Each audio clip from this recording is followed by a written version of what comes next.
이 요한계시록 18장을요 이번 시간 이제 지난 시간에 보았고요. 이번 시간 그리고 이제 3시간을 더 볼 겁니다. 18장을 우리가 4번에 걸쳐서 보실 텐데요. 지난 시간에는 1절에서 3절까지 보면서 큰 성 바벨론과 큰 천사 그리고 바벨론이 분명히 멸망한다. 그것을 무너졌다. 히브리인들의 사고로는 떨어졌다. 이렇게 표현한다고 저희가 함께 나눴죠. 요한계시록 18장은요. A, B, C로 나누어서 저희가 좀 A 1시간, B 1시간, C 1시간 이렇게 볼 겁니다. 그런데 이 성경은 히브리인들이 그러니까 이스라엘 사람들이 이스라엘 사람의 관점으로 이것을 쓴 것이죠. 왜 그러냐면 이 요한계시록은 사도 요한이 유대인들에게 보내는 편지입니다. 특별히 유대인들이라는 것은 요한이 유대인입니다. 그리고 어려서 요한은 10대의 시절에 예수님과 붙어 있으면서 예수님에게서 가르침을 직접 받았던 이 제자이죠. 요한은 평생 예수님의 복음을 전했지만 그의 모든 생활 패턴이나 습성은 유대인을 벗어나지 못합니다. 그래서 요한의 글을 보면 많은 이 유대인의 베이스를 가지고 있는 성경의 저자들이 쓴 것과 같은 똑같은 패턴이 있어요. 이게 유대인들에게만 나타나는 이 글을 쓰는 패턴입니다. 그것이 무엇이냐면 우리는 글을 쓸 때 기승전결 이렇게 씁니다.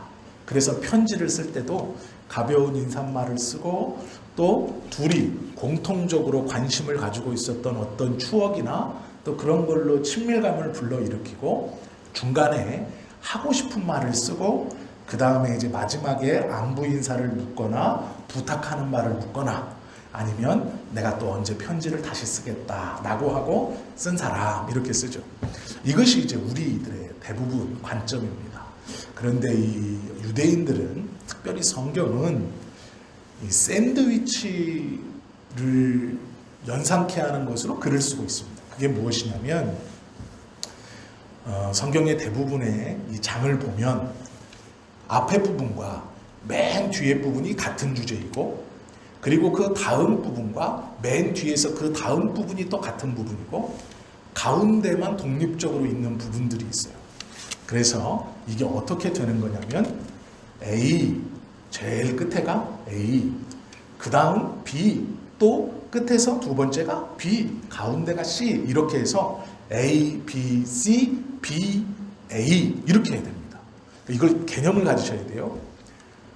이 18장을 5번으로 나눌 겁니다. 5챕터로 나눌 건데 A, B, C, B, A 왜 이렇게 나누냐면 1절부터 24절까지를 이렇게 나눠보는데요. 왜 이렇게 나눌 거냐면 이 성경을 잘 이해하려면 이 성경을 쓴 요한의 글 쓰는 방법 그리고 이 요한의 글을 제일 먼저 받았던 1차 독자였던 이 요한의 글을 제일 먼저 읽었던 이 초대교회의 성도들의 패턴을 알아야 돼요. 그래야 요한이 가장 효과적으로 어떤 말씀을 하려고 하는지를 우리가 알 수 있는 거예요. 그래서 우리의 글쓰기는 A, B, C, D, E 이렇게 씁니다. 1, 2, 3, 4, 5 이렇게 쓰죠. 그런데 이 사람들은 1, 2, 3, 2, 1 이렇게 써요.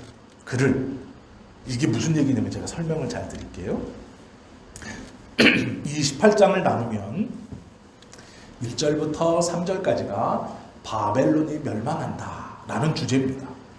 이 심판이 시작되는 이제 서막이에요. 바벨론의 멸망이 막이 오르는데 1절부터 3절까지가 바벨론이 어떻게 망하느냐 이거고요.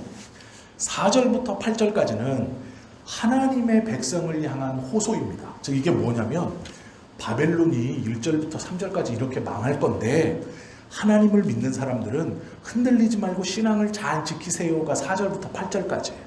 그리고 9절부터 19절까지가 바벨론에 연관된 이들이 어떤 슬픔을 당하는지에 대한 노래입니다. 9절부터 19절까지 이게 시예요. 그리고 다시 20절 한 절이 하나님의 백성들을 향해서 다시 호소하고 있어요.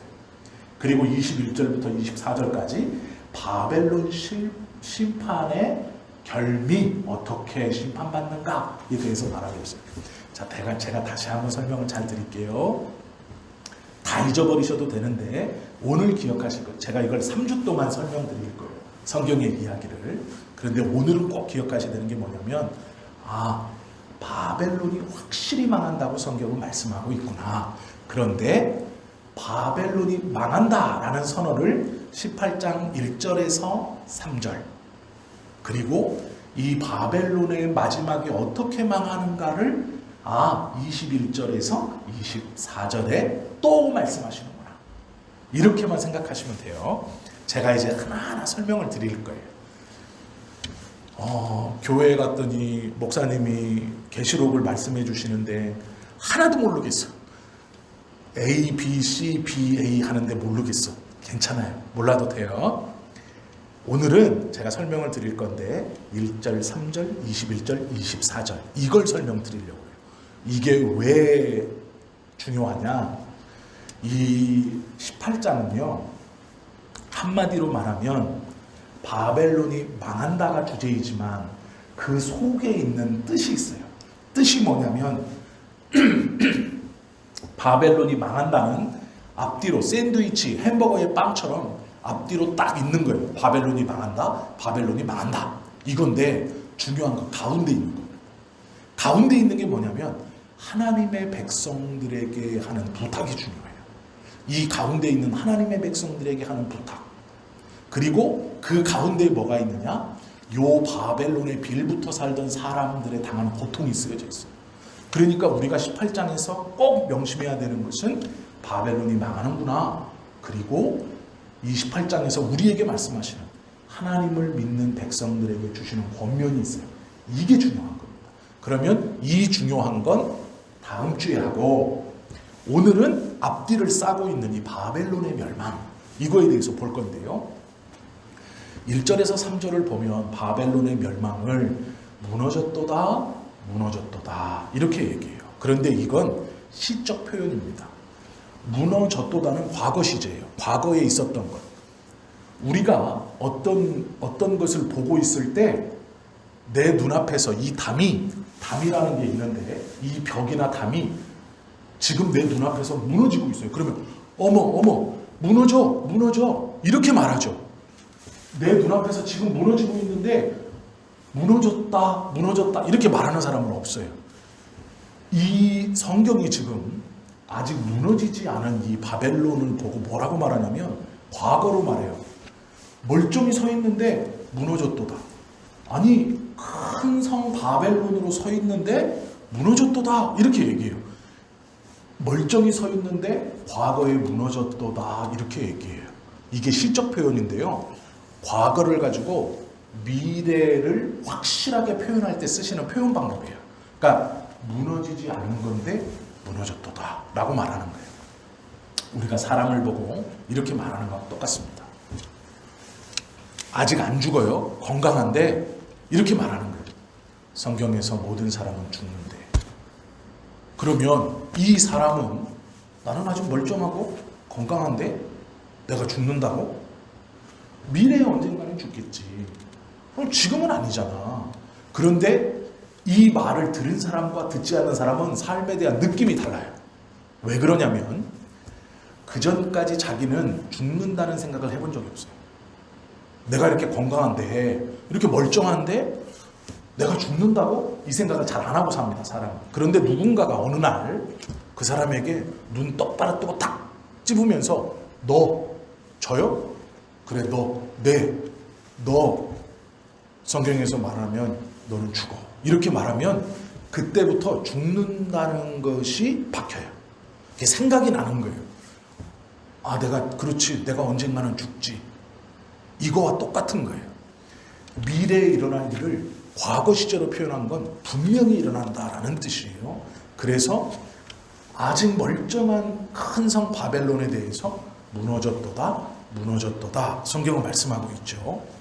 이것은 악을 이기는 하나님의 능력을 사실적으로 표현하기 위해서 선언해 주신 거예요. 과거에 이미 무너졌도다라고 선언하신 거예요. 이건 이 큰 성 바벨론을 분명히 하나님이 이기신다라는 거예요.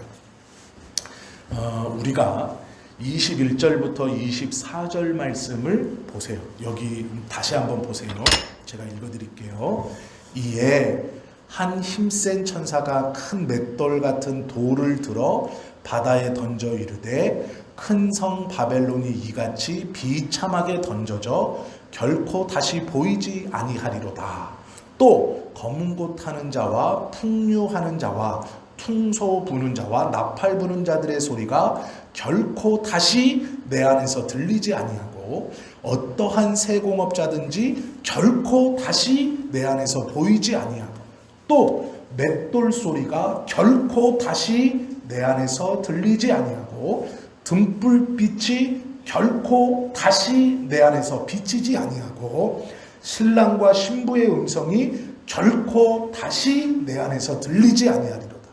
너의 상인들은 땅의 왕족들이라. 내 복술로 말미암아 만국이 미혹되었도다. 선지자들과 성도들과 및 땅 위에서 죽임을 당한 모든 자의 피가 그 성 중에서 발견되었느니라 하더라. 제가 강조해서 본 게 읽어드린 게 있어요. 어떤 단어예요? 결코 다시라는 말이에요. 이게요 21절부터 24절 이 4절 동안 6번 반복됩니다. 결코 다시 일어나지 않을 일이에요. 그러니까 이것은 그 전까지 있었던 일인데 어떠한 것을 기점으로 이제 다시 일어나지 않아요. 결코 일어나지 않아요. 이걸 6번 성경은 말씀하고 있어요. 6번. 이게 중요한 건데요. 맷돌가는 평화로운 소리가 다시 들리지 않을 것이다. 결혼하는 기쁨의 소리가 다시 들리지 않을 것이다. 악기를 연주하는 잔치의 소리가 다시 들리지 않을 것이다. 라고 말씀하시는 거예요. 그러니까 이 하나님께서 1절, 3절에서 바벨론의 심판을 선언하시고 분명히 벌써 멀쩡한 바벨론, 큰 성 바벨론인데 무너졌도다 선언하셨어요. 분명히 무너질 거다. 그리고 마지막에 뭐라고 그러시냐면 결코 다시 잔치 소리나 기뻐하는 소리나 맷돌 가는 평화로운 소리나 그리고 이 신랑 신부 결혼하는 소리가 너 안에서는 다시 들리지 않는다. 이렇게 말해요. 성경은 우리가 꼭 기억하실 게 무엇이냐면요. 성경을 읽으면서 또 성경을 우리가 하나님의 말씀으로 받고 해석하면서 꼭 기억해야 되는 게 뭐냐면 성경은 믿는 자들에게 주시는 하나님의 말씀이에요.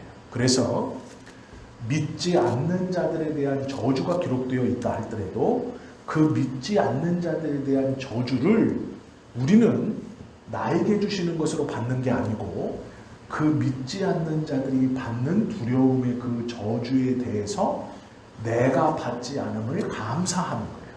그래서 성경은요 두렵고 무서운 말씀들이 기록되어 있어요. 왜 그러냐면 믿지 않음으로 일어나는 이 저주들을 우리는 받지 않는다라는 거예요. 무엇 때문에? 하나님의 사랑으로 인한 예수 그리스도의 십자가의 사건으로 그것을 받지 않는다. 그렇기 때문에 두려운 말씀들에서도 우리는 위로와 기쁨과 감사를 고백해야 되는 거예요. 그 두려운 말씀이 나를 두렵게 하는 게 아니라 이 큰 두려움에서 나를 건져주신 하나님과 예수님께 감사하는 거예요. 그래서 두렵고 힘들고 무서운 말씀이 우리 안에 선언되어지고 나눠져도 그것 때문에 우리가 의기소침하고 어떡하지가 아니라 이 큰 두려움에서 건져주신 하나님께 감사하는 거예요. 그래서 성경은 모든 말씀을 읽을 때 감사로 받는 거예요.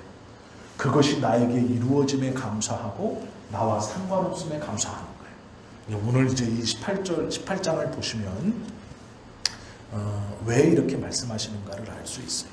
우리가 요한계시록 18장에서 바벨론 큰 성의 멸망을 보면서요.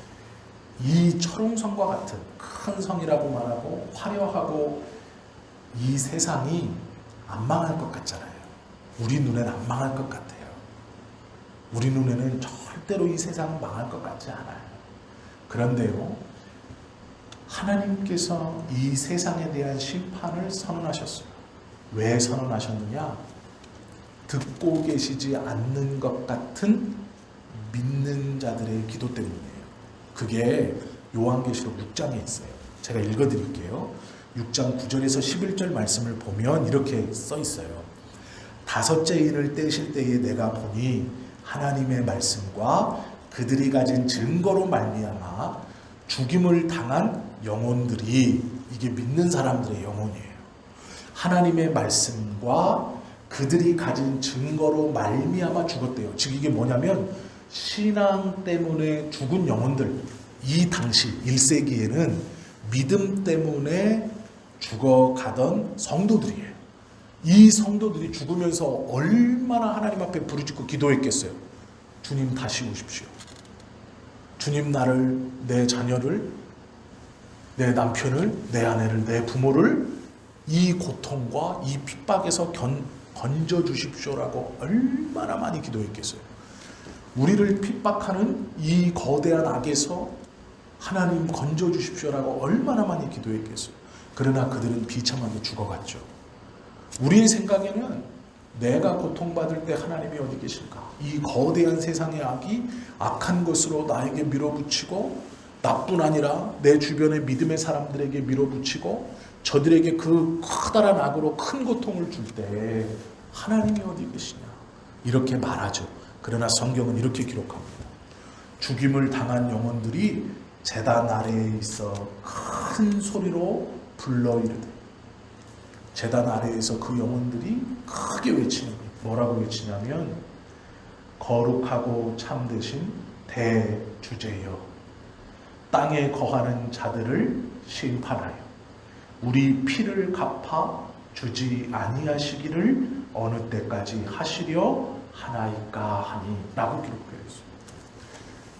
그 믿음 때문에 하나님의 말씀과 그들이 가진 복음의 증거로 인해서 죽어갔던 믿음의 선진들이 제단 아래에서 큰 소리로 외쳐 뭐라고 그러냐면 거룩한 대주제이신 하나님, 어찌하여 이들을 심판하지 않아? 우리의 핏값으로 하나님께 기도하는 이것을, 우리의 억울함을 왜 갚아주지 않으십니까? 라는 거예요. 우리의 생각에도 하나님이 침묵하시는 것 같아요. 거대한 악은 여전히 있어요. 나를 핍박하고, 나뿐 아니라 하나님의 교회를 핍박하고, 믿는 자들을 핍박하고, 세상에서 유혹하면서 교묘하게 우리의 신앙을 약화시키는 것들은 여전히 있어요. 해결된 것이 아니에요. 망하지 않을 것 같은 큰 성 바벨론, 그것은 여전하죠. 아니, 더 발전하는 것 같아요. 나이가 들수록, 삶을 살수록 믿어도 안 되더라고, 기도와도 안 되더라고, 하나님이 그건 안 하시더라고, 이렇게 자꾸 얘기해요. 그러나 그렇지 않다는 거예요. 어느 때까지 듣지 아니하시겠습니까? 라는 그 기도가 하나님의 때가 되매 18장에서 응답되는 거예요. 요한계시록 6장에서 부르짖었던 성도의 기도가 7장, 8장, 9장, 10장, 11장, 12장, 13장, 14장, 15장, 16장을 지나서 18장에 이르러서 하나님께서 이미 무너졌도다 선언하시는 거예요. 멀쩡한데 이미 선언하시는 거예요. 신앙은요, 오해하지 마십시오. 열심보다 인내와 버팀을 요구해요. 신앙은 열심하는 것도 물론 중요하고 너무 귀합니다. 그러나 하나님의 뜻이 이루어질 때까지 버티는 거예요. 인내하는 거예요. 18장 1절에서 무너졌도다 무너졌도다 외칠 때 이 무너졌도다의 원뜻은 떨어졌다는 뜻이죠. 떨어졌다. 어떤 곳에 있다가 떨어진 거예요. 이걸 무너졌다라고 표현하거든요. 떨어졌다. 그러면 뭐에서 떨어졌을까요? 신앙이 인내와 버틴다는 것은 이곳에 붙어 있는 거예요. 이게 열심보다 더 중요한 게 뭐냐면 버티는 거예요. 신앙은 인내하는 거예요. 언제까지요? 하나님의 뜻이 이루어질 때까지. 그때까지 버티는 것이 인내와 믿음. 이것을 언제까지? 인자가 다시 올 때까지. 예수님이 다시 오실 때까지 버티는 게 신앙이에요. 이것이 믿음이에요. 요한계시록 13장 10절에 보면 마음 아프지만 이렇게 말해요.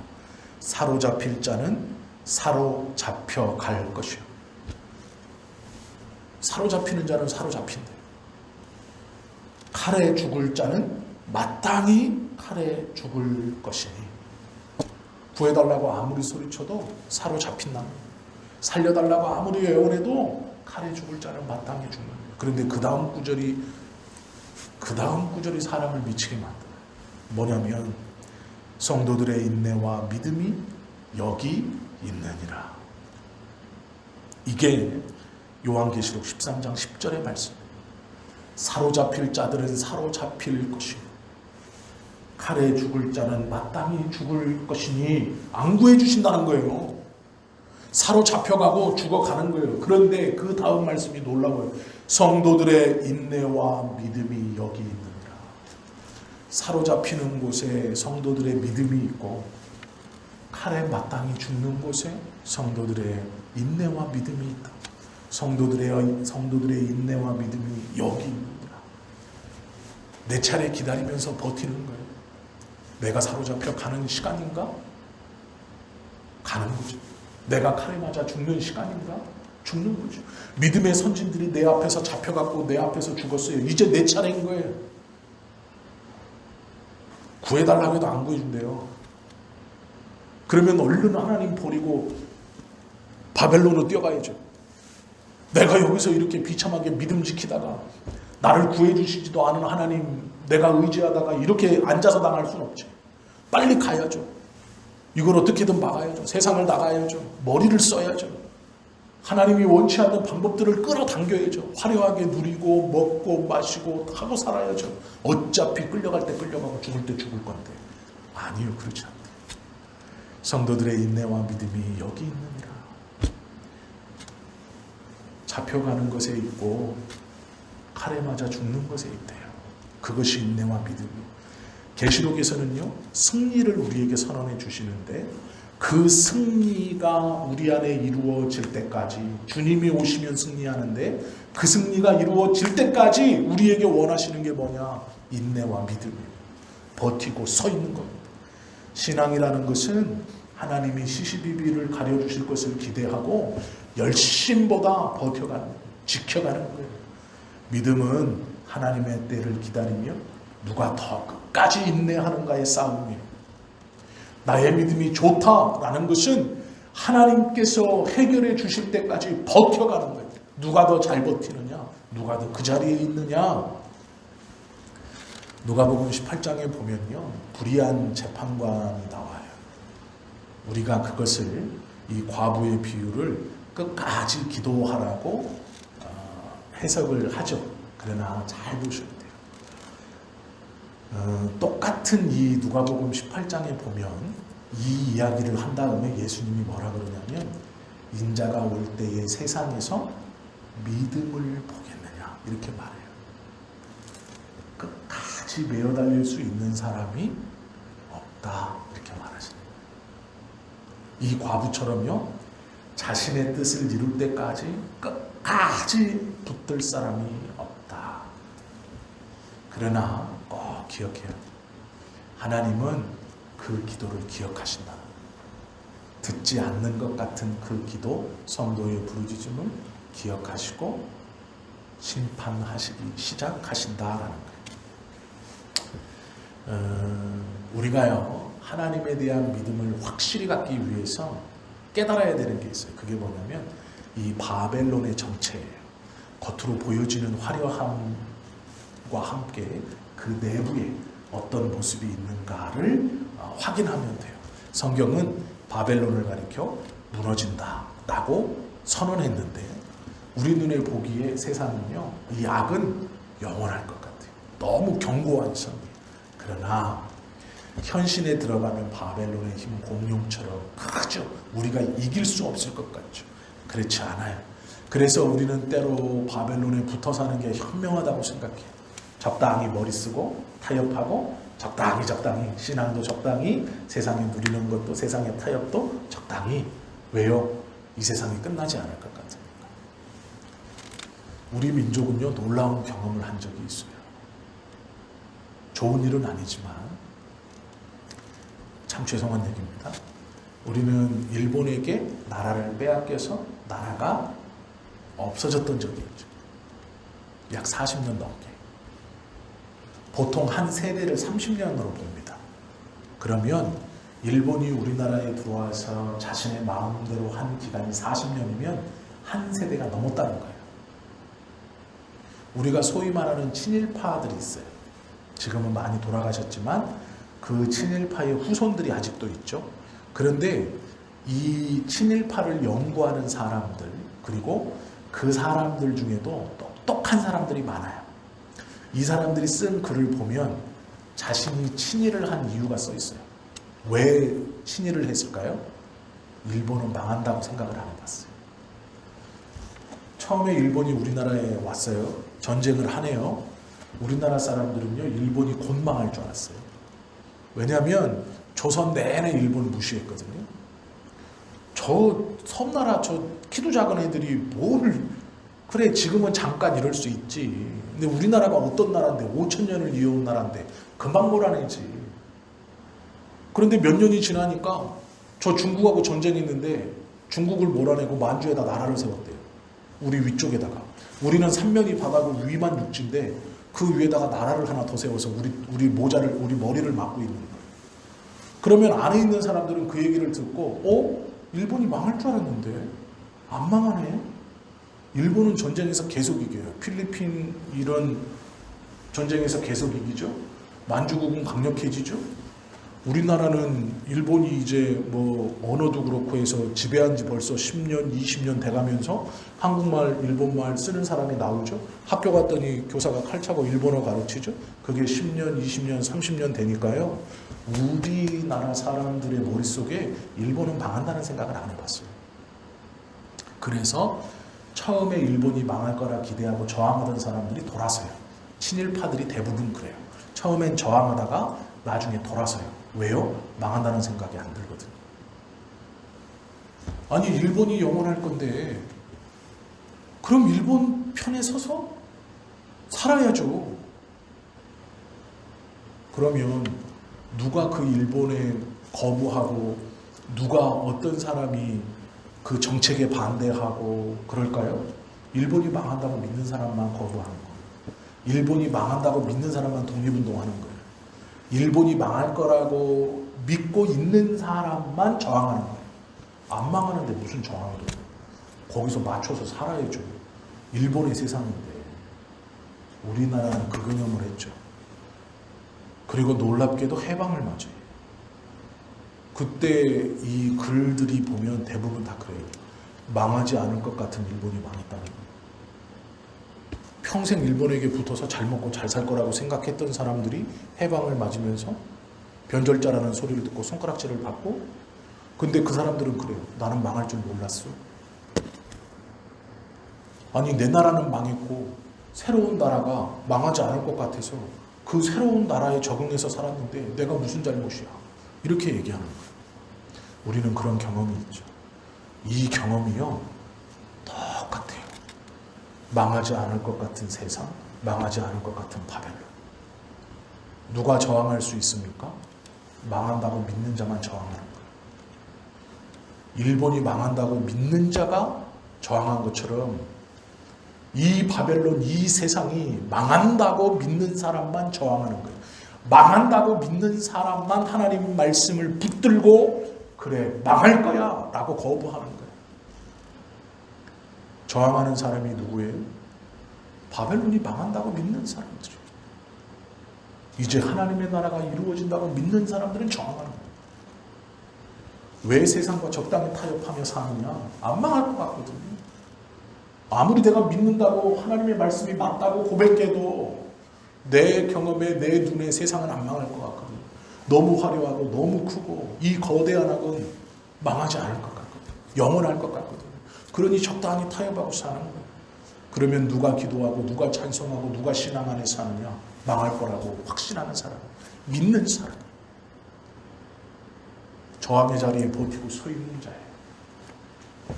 좋은 것으로 유혹하고 화려한 것으로 유혹하고 배부른 것으로 유혹하고 평안한 것처럼 그것이 행복인 것처럼 우리를 유혹할 때 그것에 끌려가지 않고 저항하는 자는 저것이 망할 거라고 믿는 자예요. 왜요? 하나님이 선언하셨잖아요. 무너졌도다 무너졌도다 큰 성 바벨론. 망할 거라고 이 말씀을 믿고 버티고 선 사람이 저항하는 거예요. 망할 거라고 생각하지 못하니까 딸려 들어가는 거예요. 적당히 살아야죠. 우리가 하나님 앞에 말씀을 듣는 이유는 하나님의 나라가 영원하고 이 죄악된 나라가 망할 거라는 확신을 갖기 위해서요. 우리의 믿음이 어디 있어요? 세상에서의 성공에 있는 게 아니에요. 끌려갈 자는 끌려가고 칼에 맞아 죽을 자는 마땅히 칼에 맞아 죽는 그 자리에 버티고 서 있는 것이 성도의 인내와 믿음이 여기 있는 거예요. 18장은 이 바벨론의 망함을 선언하고 있는 것이죠. 안에 들어가면 바벨론의 실상이 보이죠. 무너질 성이 아니라 무너진 성으로 믿는 거예요. 아직은 건재해서 우리가 저거는 곧 무너질 성입니다 라는 게 아니에요.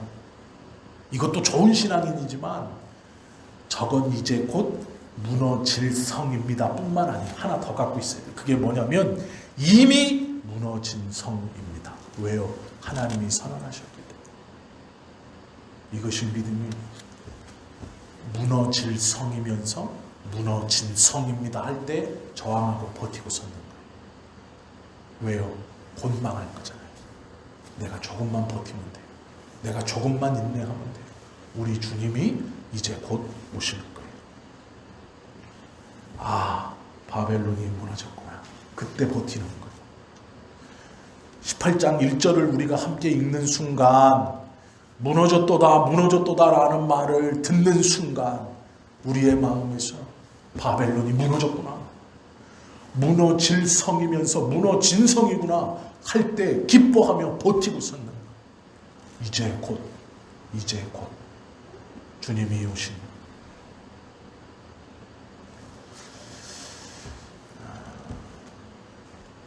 성경의 증언을 정확히 봐야 돼요. 성경의 말씀을 정확히 봐야 돼요.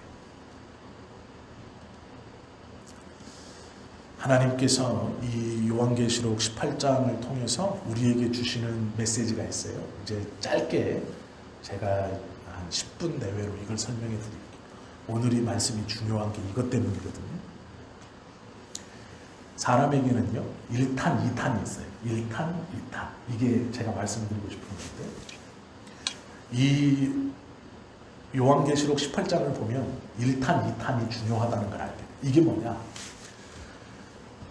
우리가 영화를 보면 1탄, 2탄이라는 게 있죠. 1탄이 재미없다 이런 게 아니에요. 우리에게 일어나는 1탄도 너무 중요하고 너무 좋은데 정말로 좋은 것은 2탄이에요. 2탄. 그럼 우리는 이미 1탄을 살고 있어요. 이미 1탄을 살고 있어요. 제가 설명을 드릴게요. 자, 1탄은 기적을 우리가 이미 맛봤어요. 구원을 맛봤어요. 그럼 2탄은 뭐예요? 그 기적을 계속 연결시켜가는 게 2탄이에요. 1탄에서 기적을 맛봤어요. 그래서 새 사람이 됐는데 2탄은 그 기적을 연결시켜가는 건데, 성공에서 감동으로 나아가는 거예요. 제가 이게 이해가 잘 안 되시니까 성경에서 제가 예를 들을게요. 누가복음 10장의 이야기를 보면 1탄과 2탄으로 나누죠. 어떤 일이 보이냐면 예수님이 제자들을요 2명 70명을 둘 나눠가지고 동네 사방으로 보내요. 그러면서 뭐라 그러냐면 아픈 자가 있거든 예수의 이름으로 병을 고쳐주고, 귀신 들린 자가 있거든 예수의 이름으로 귀신을 쫓아주라. 그래서 이 70명이 둘둘 짝져가지고 고울로 쫙 흩어집니다. 그리고 나서 이들이 돌아와서 이렇게 얘기해요. 70인이 기뻐하며 돌아와 이르되 주여 주의 이름이면 귀신들도 우리에게 항복하더이다. 예수께서 이 말을 듣고요, 뭐라고 말씀하시냐면, 예수께서 이르시되 사탄이 하늘로부터 번개같이 떨어지는 것을 내가 보았다. 급해요 지금 사단이. 왜요? 자기의 나라가 초토화되고 있어요. 그러니까 급해요. 그런데 이것이 이 17절부터 18절까지 말씀이거든요. 이게 1탄이에요. 70명의 제자들이 예수의 이름으로 병 고치고 귀신 쫓고, 놀라운 일이잖아요. 이 경험을 통해서 그들이 예수님의 이름에 대한 능력을 체험하고 경험하고 기쁨으로 돌아왔어요. 이게 1탄, 이것만 해도 대단한 거죠. 그런데 예수님이 2탄, 정말 기뻐하는 게 있어요. 그게 뭐냐면, 귀신들이 너희에게 항복하는 것으로 기뻐하지 말고, 이게 2탄입니다. 너희의 이름이 하늘에 기록된 것으로 기뻐하라 하십니다. 이게 2탄. 1탄의 삶은 뭐냐면 예수님의 이름을 경험하는 거예요. 귀신도 쫓고 병도 고치고 기쁘고 감사하고 즐거워서 예수님께 돌아와서 막 자랑해요. 그러니까 예수님이 뭐라 그래요? 2탄이 있다. 더 기뻐할 것이 있다. 그것이 중요하지 않다는 게 아니에요. 그거 중요해요. 있어야 돼요. 그러나 진짜 중요한 거, 진짜 기뻐할 거 뭐냐? 너희의 이름이 하늘의 생명책에 기록된다. 이게 2탄이에요. 이게 진짜 기뻐할 거예요. 우리가 버티고 서 있는 것만이 아니에요. 그 약속이 우리 안에 이루어지는 게 2탄이에요. 70명의 사람들에게는 어마어마한 일이 일어났죠. 어마어마한 경험을 했죠. 이게 1탄이에요. 놀라운 삶, 성공의 삶, 집중의 삶. 그런데 더 큰 놀라움은 예수님이 말씀하셨어요.